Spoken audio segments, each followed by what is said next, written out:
Hello, I'm Paul Dredge and welcome along to the Microsoft 365 Update Show.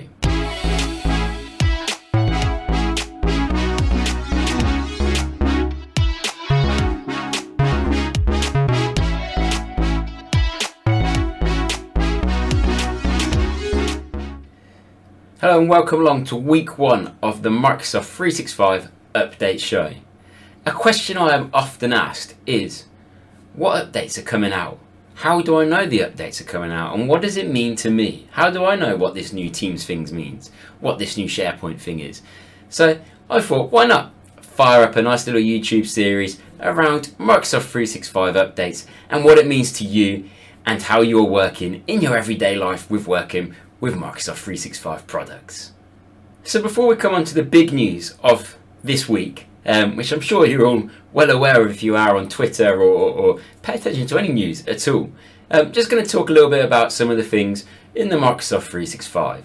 So Microsoft Teams is having some new updates coming out between now, mid-July, end of July. So we should see them over the next month or so. One of these are around Teams meetings. So Teams meetings is getting some updates to do with paging in a large gallery.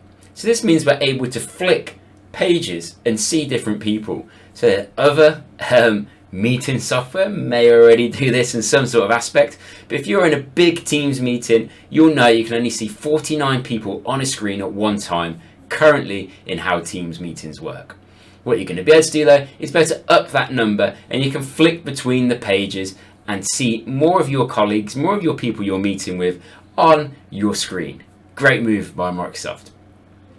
Something that also is coming is auto recording, and this could be a bit of a difficult one in your organization because you may have some sort of policy around recording meetings and making people aware and so on. Well, what you're going to be able to do as a meeting organizer is toggle the little switch in your meeting options to turn on auto recordings. So this means when your meeting starts, it's going to automatically record that meeting. Great for those people that always forget to press that record button, but be aware you will need to let people know that the meeting is being recorded. Obviously, you'll still get your nice big banner along the top highlighting to everyone in the meeting that it is being recorded, but it's nice to let everyone know that the meeting is being recorded. Are they happy with it being recorded? Another little aspect that I've seen in Microsoft Teams already in the preview mode is chat bubbles. When using chat in Microsoft Teams, we'll know down that right hand side we can open up the chat and you can see the communicating happening in there. If you're presenting through the PowerPoint live presentation mode, you may not want to open your chat and clog up your screen a little bit too much, but it's nice to know what people are saying, the interaction being part of the meeting. So chat bubbles are these new little bubbles that appear at the top of our screen. When someone posts a new chat message, it's alerting us in a bubble, very much like a notification bubble, to alert us that someone has posted a new chat message in that meeting. And this is in our meeting chat. It doesn't work if someone sends a chat message outside of the meeting chat. It's only going to surface those chat bubbles in your meeting chat. Real good way of interacting with people in a meeting without having to have that chat option open.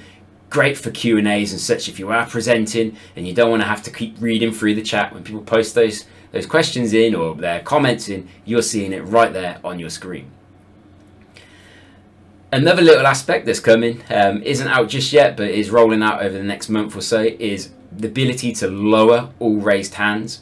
Quite annoying if you are asking people to raise their hands to ask questions and they forget to lower their hand, or maybe you're using the raise hand function as a voting option and saying all those that agree, raise your hand, they click on the raise hand button.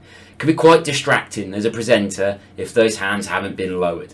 And also if you're sat there throughout the whole meeting with your hand in the air, it's going to be a bit sore. You're going to end up with a sore arm, aren't you? So you can lower all hands. So you as a presenter can make sure everyone's hand has gone down and lower all the hands of the people in the meeting. Attendance report, another thing. We were able to pull out these attendance reports from Teams meetings, but actually it's going to surface those attendance reports in our meeting details screen. So when we go into our meeting, we go into that meeting details within Microsoft Teams, our attendance report is going to be shown in there in its own little tab, and we're going to be able to visualize stuff around the attendance reports, who's attended and so on. Moving away from Teams, something I noticed recently in the Message Center was SharePoint Templates. If you're a user of SharePoint, you'll know you can spend hours, days, weeks designing nice looking SharePoint sites to give them that sexy look in the modern way of SharePoint.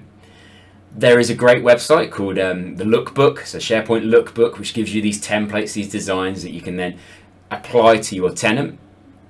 But what is going to be coming is actually when you go to create a SharePoint site within your tenant, in your organization, the SharePoint templates are going to be surfaced in there. You can have Microsoft templates, so some of those pulled from the Lookbook, but also you can have organization-wide templates. It's going to make life a hell of a lot easier if you're wanting people to create SharePoint sites around your look and feel of your organization. You can be able to pull in these SharePoint templates when creating new sites. Brilliant for those out there that want to make more use of SharePoint but don't have that ability to create nice looking design side of SharePoint. These templates are going to really help us in that aspect. And I can't do the first week of a news update without announcing the biggest news, or talking about the biggest news that Microsoft announced this week, and that is a new version of Windows. Rolling back to 2015 time, I think it was, Microsoft brought out the Windows 10 when they said Windows 10 is the last ever version of Windows. A lot of people are saying, why did you lie, Microsoft? Why have you brought us a new version of Windows? And I think we all truly knew that when it was said there would be no new version, Windows 10 is the final one, that there was always going to be another version of Windows. There's been a bit of a mix with the Windows 10X, came out a couple of years ago to give that like streamlined down version of Windows 10, and that's where Windows 11 has taken a lot of its look and feel around that Windows 10X version. Some of the great things with Windows 11 is it's going to enable us to be more productive, where we can snap different screens in different places. We're now having a new app store, an app store that actually is going to be worthwhile looking in. I'm sure many of us have got our Windows App Store on our devices and never ever opened up the Windows App Store because, let's face it, there's not an awful lot of useful applications in there. But the App Store now is going to have a revamp, and it's going to bring in Android apps. So we're going to be able to watch our TikToks while working in our day and so on. But it's going to be enable us to actually interact with some of these applications in better ways rather than go through websites and so on and using the Windows Store version of the apps. One of the big things for me though is the integration of Microsoft Teams. And this is a fantastic move by Microsoft. We're actually integrating Teams into Windows now. We're no longer going to have a separate application. And with the integration of Teams, Microsoft is saying that it's not going to be as resource hungry. One of the big things about using Teams, if you haven't got the latest and greatest in devices, is that it can take up a lot of memory. And when you're using Teams, people can complain of sluggishness and it not working correctly, maybe dropping out on calls and so on. Well, this new version of Teams that's going to be integrated into Windows 11 isn't going to be heavy on resources. It's going to be streamlined and work in better ways. So I'm really excited to see how that aspect works and how we can integrate more the Teams aspect into our everyday working lives with Windows. Windows 11 for me, it's a breath of fresh air. I always love when Microsoft bring out new versions of Windows. I am a bit of a tech geek. Always want to get on the bandwagon first with these things. And for me, Windows 11 just looks lovely. It looks pleasing to the eye, beautiful UI, and I just can't wait to see it launched and to get my hands on it and have a play with it. And especially once they start rolling out some of these extra features with the Teams and the App Store and so on. Really excited to see what happens in the Windows world of things.